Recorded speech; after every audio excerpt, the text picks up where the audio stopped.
नमस्कार, traders diary में स्वागत है आपका। मैं हूं आपके साथ आशीष चतुर्वेदी।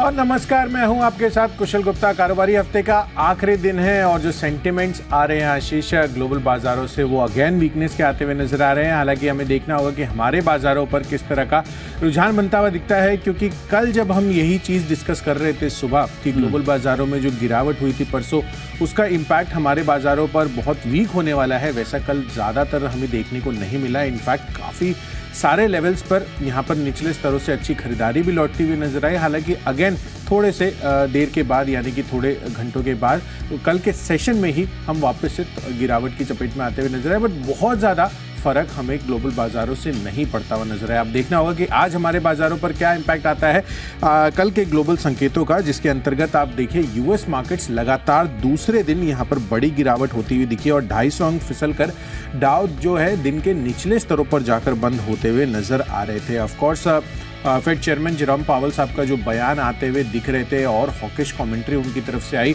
वो मार्केट का मूड माहौल थोड़ा और बिगाड़ता हुआ नजर आया। और इसी कारण से आप देखिए यहाँ पर यूएस बाजारों में जो गिरावट का मूड माहौल बना, वो अब देखना है कि हमारे बाजारों पर भी रिफ्लेक्ट होता है नहीं। यूरोपियन मार्केट से भी सुस्ती के संकेत थे, वहाँ पर भी करीबन अगर आप ऑन एन एवरेज देखेंगे तो तीनों इंडाइसेस मिलाकर लगभग आधे % तक की गिरावट वहाँ पर भी आती हुई दिखी। एशियन क्यूज भी कुछ खास नहीं लग रहे हैं। गिफ्ट निफ्टी भी करीबन 97 अंकों की गिरावट आपको इंडिकेट कर रहे हैं। तो जो अभी स्टार्टिंग इनिशियल सेटअप है वो तो गिरावट का ही देखने को मिल सकता है। हमारे लिए एक और चिंता का विषय बन रहा है कच्चा तेल। अगेन वापस से $93 के पार हो गया है। 3 हफ्तों की ऊंचाई पर कच्चा तेल ट्रेड करते हुए दिख रहे हैं। तो काफ़ी सारे ऐसे ट्रिगर्स अभी बन रहे हैं जो हो सकता है कि हमारे बाजारों के लिए थोड़े से नेगेटिव साइड पर बनते हुए नजर आए। बट ऑफकोर्स जो नतीजे आते हुए दिखे हैं उसका हमें रिएक्शन भी लेना है, तो उसके अंतर्गत हमारे बाजार कैसे रिएक्ट करते हैं ये देखना काफ़ी इंटरेस्टिंग रहेगा। आशीष, आप कैसे देख रहे हैं बाजारों को और क्या है आपकी आज की रणनीति? थोड़ा सी ट्रिकी है फिलहाल। अगर आप देखें तो ग्लोबल मार्केट्स में वीकनेस नजर आ रही है। चार्ट पर अगर आप देखें तो थोड़ा सा कॉन्फिडेंस की कमी है, लेकिन भारतीय बाजारों में अगर आप देखें तो तेजी का ट्रेंड थोड़ा सा स्ट्रांग है। कल के सत्र में भी कोई खास कारण आपके पास था नहीं कि जिस प्रकार की रिकवरी आपको देखने को मिली। स्टॉक स्पेसिफिक एक्शन की बात करें तो वो नतीजों के आधार पर तेज रिएक्शन देखने को मिल रहा है। लेकिन निफ्टी, बैंक निफ्टी, यहाँ पर जो रिकवरी का ट्रेंड कल आखिरी 1 घंटे में देखने को मिला, काफ़ी इंटरेस्टिंग है।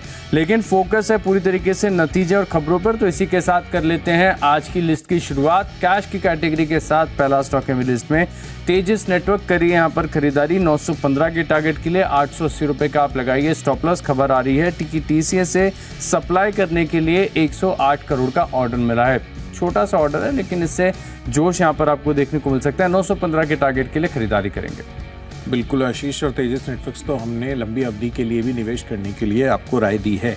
चलिए, मेरी तरफ से कैश सेगमेंट में है सागर सीमेंट का काउंटर, यहाँ पर खरीदारी करनी है। नंबर्स काफ़ी अच्छे आते हुए दिख रहे हैं। आय में करीबन 24% की बढ़त है। एबिटा लेवल पर तो 6 करोड़ से सीधा 60 करोड़ अब यह आंकड़ा जा पहुंचा है और मार्जिन भी 10.3% पे हो गए हैं 1.3% के मुकाबले। घाटा कंपनी का 8.5 करोड़ पर आया है 36.5 करोड़ के घाटे के मुकाबले। तो ओवरऑल लॉस रिड्यूस हुआ है। कंपनी की ऑपरेशनल परफॉर्मेंस काफ़ी बेहतर हुई है। इसी वजह से सागर सीमेंट कल यहाँ पर बहुत ज़्यादा तेज़ी भी नहीं हुई थी। खरीदारी कर चलिए। रिजल्ट रिएक्शन है 258 रुपये के टारगेट के लिए 246 रुपये आपको रखना है स्टॉप लॉस। चलिए अब आगे बढ़ते हैं। इसके साथ साथ जो हमारी डेरिवेटिव स्पेस की कैटेगरी है फ्यूचर्स में, यहाँ पर मैंने स्टॉक चुना है UBL का, यूनाइटेड ब्रेवरीज लिमिटेड। यहाँ पर खरीदारी करने की राय है। वॉल्यूम ग्रोथ आप देखिए 7% पर आती हुई दिखी है। स्ट्रीट का अनुमान 3% का था, तो वॉल्यूम के लिहाज से भी तो काफ़ी कंपनी ने बेहतर साइड पर प्रदर्शन किया है। आय भी हमारे अनुमान से काफ़ी अच्छी आई है। 12.5% की ग्रोथ आय में आई है। एबिटा लेवल पर भी सब 15.5% की गेन्स है और जो मार्जिन थे, जो हमारे एस्टिमेट थे, उसके मुकाबले ही मार्जिन भी बनते हुए नजर आ रहे हैं। तो लार्जली हर एक पैरामीटर पर कंपनी ने अच्छा प्रदर्शन किया है। मुझे लग रहा है कि जो अनुमान थे उसके मुकाबले कंपनी का बेहतर साइड पर आपको परफॉर्मेंस देखने को मिला है वॉल्यूम के लिहाज से खासकर। इसी वजह से खरीदारी कर चलिए। 1605 रुपए के लक्ष्य यहाँ पर आज आपके लिए अचीव हो सकते हैं। 1540 रुपए का रखिए स्टॉप लॉस। फ्यूचर्स के आधार पर देखिए बिकवाली करनी चाहिए आपको हैवेल्स में। यहाँ पर अगर आप देखें तो नतीजे आपको कमजोर साइड पर देखने को मिले। टारगेट स्टॉप लॉस पहले बता देता हूँ, 1336 रुपये का टारगेट है। 1336 का टारगेट और 1366 रुपये का आपको लगाकर चलना होगा स्टॉप लॉस। दरअसल अगर आप देखें तो मुनाफा जो है 265 करोड़ अनुमान के मुकाबले 249 करोड़ के आसपास का आंकड़ा यहाँ पर आपको देखने को मिला है। और जो कमज़ोर मांग इस्तेमाल के दौरान देखने को मिली, इसने नतीजों के ऊपर काफ़ी इन्फ्लुएंस किया। तो शॉर्ट पोजीशंस यहाँ पर आप बनाकर चलेंगे। अब बढ़ते हैं ऑप्शंस की कैटेगरी की ओर। तो ऑप्शंस के लिहाज से अगर आप देखें तो स्टॉक बायोकॉन है जो लगातार लिस्ट में शामिल रहा है, लगातार यहाँ पर बिकवाली की राय दी है, इस हफ्ते के दौरान भी बताया था। यहाँ पर अगर आप देखें तो ब्रेकडाउन के कंफर्मेशन आगे 235 की जो पुट ऑप्शन है यहाँ पर आपको करनी है खरीदारी। देखिए एक रिवर्सल का प्रयास किया था जहाँ पर अगर आप देखें तो हमने ये भी हाईलाइट करके शो के दौरान बताया होगा कि निश्चित स्तर से एक अपवर्ड स्लोपिंग ट्रेंड लाइन यहाँ पर बन रही है। बहुत प्रयास था रिवर्सल का लेकिन फेल हो गया, वहाँ से भी ब्रेकडाउन यहाँ पर देखने को मिला। लगातार वीकनेस है, कल भी 1.25% की गिरावट के साथ ये स्टॉक बंद हुआ है। तो यहाँ पर फर्दर बिकवाली आएगी, 235 की पुट ऑप्शन खरीदेंगे, 5 रुपये के टारगेट के लिए स्टॉप लॉस लगाएंगे 2 रुपये का। बिल्कुल, तो अभी फिलहाल जिस तरह का चार्ट स्ट्रक्चर लग रहा है कंसिस्टेंटली अंडर परफॉर्मेंस दिख रही है साफ तौर पर बायोकॉन में। तो बेस्ट ऑप्शन के लिहाज से आशीष की इस कैटेगरी में बायोकॉन यहाँ पर बिकवाली कर चलिए। मेरी तरफ से भी बिकवाली का कॉल है ऑप्शंस कैटेगरी में SBI का। यहाँ पर आपको पुट ऑप्शन खरीदना है 570 रुपये का, करीबन 4.25 रुपये पर आपको ये अवेलेबल हो जाएगा। खरीदारी कर चलिए। इसके पुट ऑप्शन में 8 रुपये के टारगेट के लिए 2 रुपये का आपको रखना है स्टॉप लॉस। अगर आप पिछले एक महीने का चार्ट स्ट्रक्चर देखेंगे तो 605 रुपये के लेवल से धीरे धीरे गिरकर 570 के आसपास अब SBI आ चुका है। मुझे लग रहा है कि आज बाजार का जो ओवरऑल मूड माहौल है उस चीज़ को ध्यान में रखते हुए SBI में आपको कर चलनी है बिकवाली पुट ऑप्शन के जरिए। कुशल बताइए टेक्नोपिक। बिल्कुल आशीष, तो टेक्नोपिक के लिहाज से IGL ये काउंटर है जहां पर वीकनेस नज़र आ रही है और ये आज नहीं, इनफैक्ट कल आप देखिए यहाँ पर करीबन 4.5-5% तक का डीप कट यहाँ पर आता हुआ दिखा था और उसके बाद ब्रोकरेज रिपोर्ट भी आती हुई दिख रही है जिसके अंतर्गत यहाँ पर जेफरीज ने डबल डाउनग्रेड कर दिया है, होल्ड की रेटिंग दी है, खरीदारी की राय से बदलकर टारगेट भी 465 रुपये के दे रहे हैं 565 रुपये के मुकाबले। दिल्ली में जो EV पॉलिसी में बदलाव हुए हैं उसको लेकर कहीं ना कहीं बड़ी चिंता का विषय आगे चलकर IGL के लिए भी बनता हुआ नजर आ सकता है। तो IGL यहाँ पर बिकवाली कर चलिए और फर्दर गिरावट का कैंडिडेट है 445 रुपए के टारगेट के लिए 466 रुपए आपको यहाँ पर लगाना है स्टॉप लॉस। आशीष आपने क्या लिया है? देखिए स्टॉक चुना है वेदांत फैशंस, मान्यवर, यहाँ पर करिए खरीदारी। त्योहारी सीजन है, इसका इम्पैक्ट है और साथ में अगर आप देखें तो चार्ट पर एक ट्रायंगल पैटर्न बना हुआ है। फिलहाल कंजेशन जोन में, लेकिन बाहर निकलेगा तो बड़ी तेजी आएगी। 1386 का टारगेट, स्टॉप लॉस लगाइए 1300 रुपये का। बात करते हैं फंडा पिक की, तो फंडा पिक के लिहाज से तानला प्लेटफॉर्म जहां पर नतीजे अच्छे, मुनाफे में 30% की ग्रोथ देखने को मिली है। साथ में अगर आप देखें तो मार्जिन में एक्सपांशन है। तो 1070 रुपये का टारगेट है और स्टॉप लॉस लगा लीजिए आप राउंड फिगर 1000 रुपये का। बिल्कुल, तो टानला प्लेटफॉर्म्स के साथ साथ फंडा पिक के लिहाज से टाटा कम्युनिकेशन यहाँ पर खरीदारी करनी है लंबी अवधि के लिए। अगले एक साल में 2000 रुपये के टारगेट्स आपको टाटा कम्युनिकेशन भी दिखा सकता है क्योंकि जिस तरह से इसके नंबर्स आए हैं वो काफ़ी अच्छे लग रहे हैं। खासकर जो डेटा रेवेन्यू है वहाँ पर कंपनी ने बेहतर साइड पर प्रदर्शन किया है। अदर इनकम की वजह से इनका मुनाफा थोड़ा डिप होता हुआ नजर आया। अदरवाइज जितना हमने अनुमान किया था अक्रॉस द बोर्ड, चाहे आप कामकाजी मुनाफा देखें, रेवेन्यू देखें या फिर जिस तरह की मार्जिन आई है उस पर कंपनी ने अच्छे साइड पर ही प्रदर्शन किया है। तो इसी वजह से मुझे लग रहा है कि यहाँ पर आपको खरीदारी कर चलनी चाहिए टाटा कम्युनिकेशन 2000 रुपये के टारगेट्स के लिए। चलिए अब आगे बढ़ते हैं वर्ल्ड कप स्टॉक की तरफ और वर्ल्ड कप पिक में मैंने एक सीमेंट काउंटर चुना है, अल्ट्राटेक सीमेंट है, यहाँ पर खरीदारी करनी है। अगले एक साल में 9500 रुपये के टारगेट से ये काउंटर दिखा सकता है क्योंकि जिस तरह से ब्रोकरेज हाउसेज भी बुलिश हो रहे हैं पूरे के पूरे सीमेंट स्पेस को लेकर, जिसके बारे में हम ऑलरेडी आपको काफ़ी बारी चर्चा कर बता चुके हैं। फंडामेंटल फैक्टर्स ऑफकोर्स इनके लिए इन प्लेस हैं और अब जेफरीज की तरफ से, CLSA की तरफ से यहाँ पर भरोसा बढ़ता हुआ दिख रहा है जो और दोनों ही कंपनियों, दोनों ही ब्रोकरेज हाउसेज ने यहाँ पर टारगेट्स जो है रेस किए हैं। एक ने 9700 रुपये के टारगेट्स दिए हैं और साथ ही CLSA ने यहाँ पर 9450 रुपये के टारगेट्स देते हुए दिख रहे हैं। तो कंजर्वेटिवली 9500 रुपये के टारगेट के लिए अगले एक साल में UltraTech cement world cup stock खरीदारी करनी है। वर्ल्ड कप स्टॉक है मेरी तरफ से KPR मिल, काफी नीचे स्तर से आपको बताया, स्टॉक में लगातार आई तेजी। अभी भी यहाँ पर अगर आप देखें तो वीकली चार्ट पर हो गया है ऑल टाइम हाई ब्रेकआउट। तो समय दीजिए 15 दिनों का, 890-900 तक के स्तर आपको KPR मिल्स में देखने को मिलेंगे। निवेश के लिहाज से सरकारी कंपनी नाल्को ये अच्छी लग रही है, जहां पर अगर आप देखें तो भारत की एकमात्र पूरी तरीके से इंटीग्रेटेड एल्यूमिनियम कंपनी है। इस भाव पर अक्यूमुलेट करेंगे तो 5% के करीब की डिविडेंड यील्ड भी आपको मिल जाएगी, लेकिन ये स्टॉक आपको नीचे भी मिलेगा तो अक्यूमुलेशन करने के लिए थोड़ी सी जगह रखिएगा। हर गिरावट में थोड़ा थोड़ा खरीदेंगे नाल्को, तो यहाँ पर फोकस आप करके चल सकते हैं।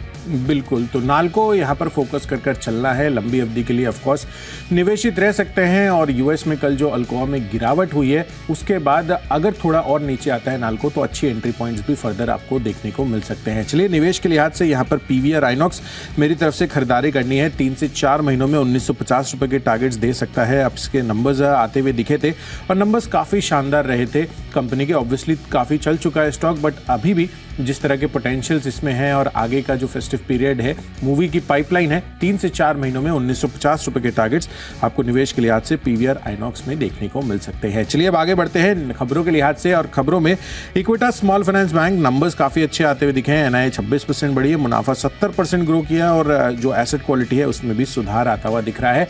तो खरीदारी करिए, 101 रुपए के टारगेट के लिए 96 रुपए का रखिए स्टॉप लॉस। यहाँ पर फिलहाल अगर आप देखें तो खबरों के आधार पर चुना एलिकॉन इंजीनियरिंग, छोटा सा ऑर्डर मिला है करीब 51 करोड़ का, इसके चलते 810 का टारगेट है, 780 रुपए का आपको लगाना है स्टॉप लॉस। तो चलिए खबरों के लिहाज से स्टॉक तो जान लिए, बढ़ते हैं माय चॉइस की तरफ। पहला स्टॉक है मेरे में जिंदल स्टेनलेस, जहां पर आपको करनी चाहिए खरीदारी। पिछले साल के मुकाबले अगर आप देखें तो वन ऑफ्स कुछ एडजस्टमेंट्स हैं, लेकिन इसके बाद भी ऑपरेशनल फ्रंट पर भी नतीजे अच्छे देखने को मिल रहे हैं। कामकाजी मुनाफा 80% बढ़ा है, टॉप लाइन में 12% की ग्रोथ है और मार्जिन का एक्सपांशन है करीब 8% से बढ़कर 12.5% का।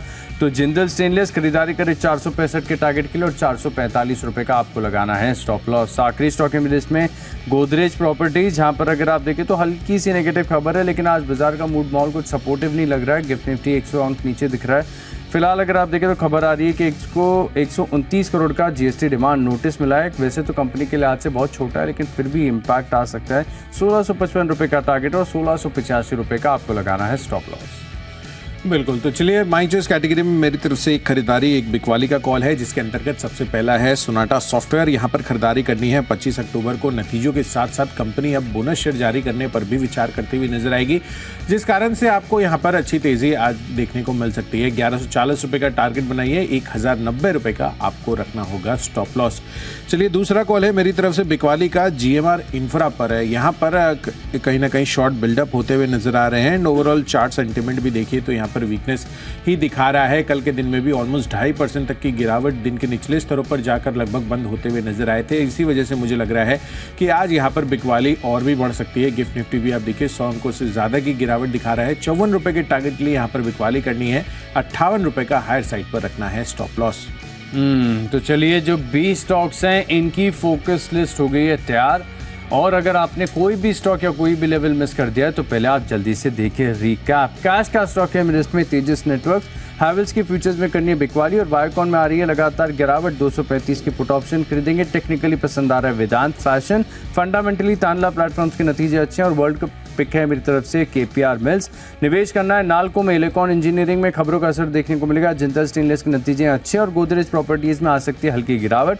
इन 10 स्टॉक में मेरा कन्विक्शन सबसे ज्यादा है टेक्नो पे, केपीआर मिल, जहां पर शानदार टेक्निकल स्ट्रक्चर है। 890 रुपए के लक्ष्य के लिए खरीदारी करेंगे। चलिए अच्छे नतीजों के बाद सागर सीमेंट में आज तेजी बन सकती है, खरीदारी करिए। साथ ही यूबीएल है, यहाँ पर अनुमान से बेहतर नंबर्स आते हुए दिखे हैं तो खरीदारी यहाँ पर भी होगी। पर दूसरी तरफ एसबीआई का चार्ट स्ट्रक्चर वीक लग रहा है पिछले 1 महीने से, तो इसका पुट ऑप्शन आपको खरीद कर चलना है। आईजीएल के लिए कल भी अब गिरावट का मूड माहौल था, आज भी जेफरीज का जो डबल डाउनग्रेड है उस वजह से गिरावट हो सकती है। फंडा पिक के लिहाज से टाटा कम्युनिकेशन अगले 1 साल में 2000 रुपए के टारगेट दिखा सकता है। साथ ही सिमिलर अवधि के लिए UltraTech cement world cup stock यहाँ पर खरीदारी करनी है। निवेश के लिहाज से पीवीआर आइनॉक्स बेहतर लग रहा है 3 से 4 महीनों के लिए, और खबरों के लिहाज से जिस तरह के इक्विटा स्मॉल फाइनेंस के नंबर्स आए हैं खरीदारी कर चलिए। और माई चॉइस कैटेगरी में सोनाटा सॉफ्टवेयर में तो करनी है खरीदारी, जीएमआर इंफ्रा में कर चलिए बिकवाली वीक चार्ट स्ट्रक्चर की बेसिस पर। और इन सब में आज के लिए जो मेरा बेस्ट पिक बन रहा है वो है अल्ट्राटेक सीमेंट। सीमेंट स्पेस पर ब्रोकरेज हाउसेस भी काफ़ी बुलिश होते हुए दिख रहे हैं और खासकर जेफरीज और सीएलएसए के जिस तरह के नोट आए हैं अल्ट्राटेक सीमेंट पर, अगले 1 साल में 9500 रुपए के टारगेट्स के लिए ये काउंटर तैयार होता हुआ दिख रहा है। तो चलिए सभी स्टॉक्स और साथ ही जो उनके लेवल्स हैं ये तो हमने आपको विस्तार से चर्चा कर ली है, बता दिए हैं। पर ओवरऑल जिस तरह से कल यूएस बाजारों में लगातार दूसरे दिन वीकनेस आती हुई नजर आई है, उस कारण से अब देखिए आप गिफ्ट निफ्टी 100 अंकों से ज्यादा की गिरावट दिखाते हुए नजर आ रहे हैं। एक बारी डाउ फ्यूचर्स पर भी नजर डाल लेते हैं कि वहां पर किस तरह का मूड माहौल बनता हुआ दिख रहा है। सुबह जब हम देख रहे थे तो गिरावट ही थी और अभी भी वो गिरावट रिटेन है। ऑलमोस्ट 35 अंकों की बहुत ज़्यादा गिरावट तो नहीं दिख रही है डाउ फ्यूचर्स के लिहाज से, पर नैस्डैक फ्यूचर्स पर बड़ा दबाव देखने को मिल रहा है। तो इस कारण से अब देखना है कि हमारे बाजारों पर किस तरह का रिएक्शन आता है। बट बहरहाल अभी जो मूड माहौल दिख रहा है गिफ्ट निफ्टी की इंडिकेशंस के लिहाज से वो तो गिरावट का ही बन रहा है। तो चलिए कारोबारी हफ्ते का आखिरी दिन है, संकेत थोड़े से कमजोर लग रहे हैं। हमारे बाजार कैसे रिएक्ट करेंगे इस पर समझने के लिए सीधे चलते हैं शेयर बाजार लाइव में अनिल सर और दीप के पास। फिलहाल दीप हमारे साथ जुड़े हुए हैं। दीप, गुड मॉर्निंग। गुड मॉर्निंग कुशल, गुड मॉर्निंग आशीष। बिल्कुल एक्शन भरपूर होने वाला है। थोड़े नेगेटिव संकेत हमने इस पूरे हफ्ते ही आते हुए देखे हैं, बट अच्छी बात है हमारे बाजार कल इंपॉर्टेंट लेवल से बाउंस होते हुए दिखे थे, निचले स्तरों से थोड़ा सुधर कर ही बंद हुए। वीकली एक्सपायरी भी हो चुकी है अब निफ्टी की। क्या आज आपको एक्शन दिखा सकते हैं बाजार, ये है बड़ा सवाल, करते हैं इस पर फोकस।